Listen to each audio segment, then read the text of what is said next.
International, front à l'est, Titelman. Koursk. Les Ukrainiens ont progressé de 2,5 km en profondeur. C'est très largement supérieur à ce que faisaient les Russes dans le passé. C'est un basculement, déclare Xavier Titelman. Comment peut-on désinformer à ce point et avec un tel aplomb? Les Russes ont progressé par centaines de kilomètres carrés depuis quelques semaines.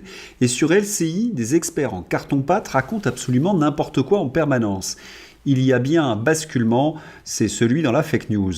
Bon, il y a bien eu une contre-offensive ukrainienne qui a un peu progressé dans la poche de Koursk. Mais d'après les informations que nous avons, elle a été très vite arrêtée. Mais cette intervention de Titelman, dit l'hôtesse de l'air de LCU, est fort intéressante. Oui, c'est un cas d'école de propagande. Vous avez d'abord, primo, le lieu, LCU, temple de la propagande atlantiste. Secondo, l'expert sélectionné comme Soros sélectionne ses leaders, c'est-à-dire pour être servile à la propagande. On sait déjà qu'il va raconter n'importe quoi. Et puis il y a le moment. Grosse victoire russe, j'y reviens dans un instant. Lorsque j'ai visionné cet extrait, j'ai su à l'instant que la Russie avait remporté une victoire décisive. C'est une question de symétrie dans la communication. Il faut absolument détourner le spectateur de l'information principale par de l'accessoire. Et j'imagine que cette offensive kievienne répondait également à cet objectif. Remarquez que c'est la loi de la propagande ordinaire. À chaque grande victoire russe, LCU détourne l'attention par une info TikTok. Mais quelle est cette grande victoire russe? Le Figaro. Guerre en Ukraine, la Russie revendique la conquête de la ville de Kourakovo, forteresse du Donbass. Dans le même temps, les forces russes contrôlent une partie croissante, voire la majorité des deux autres villes, Toretsk et Chassivyar, et abordent dangereusement celle plus imposante de Pokrovsk. Ce pauvre Titelman s'est fait ridiculiser par des journalistes du Figaro. C'est dire. Avdiivka en février, New York en août, Krasno-Horivka et Ukrainsk en septembre, Vuhledar et Solidovo en octobre. En plus de dizaines de villages et de 3400 km² du territoire ukrainien, les Russes auront conquis en 2024 6 villes d'Ukraine qui comptaient avant la guerre plus de 10 000 habitants. Et, en ce début d'année 2025, ils viennent de revendiquer la libération de Kourakovo. Le ministère russe de la Défense a estimé ce lundi que cette conquête permettrait de s'emparer du reste de la région de Donetsk à un rythme accéléré.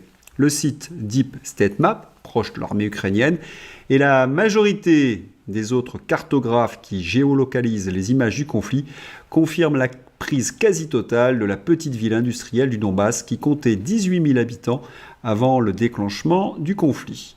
Mais il faut bien comprendre pourquoi la perte de Kourakovo est un désastre pour l'Ukraine. Premièrement, l'Ukraine a perdu désormais tout le contrôle du secteur minier qui était le poumon économique du pays. Et l'armée russe a reconquis à peu près toutes les villes et va désormais progresser dans les plaines. Lorsque vous n'avez pas d'aviation, c'est quasi indéfendable, et c'est le cas de l'Ukraine. On a cessé de le répéter depuis 4 mois. La Russie a gagné la guerre. Et aujourd'hui, tous les analystes sont à peu près d'accord avec cette réalité, à l'exception de Titelman. Emmanuel Todd sur le sujet. Trump est victorieux dans les urnes, mais dans une société qui part en morceaux.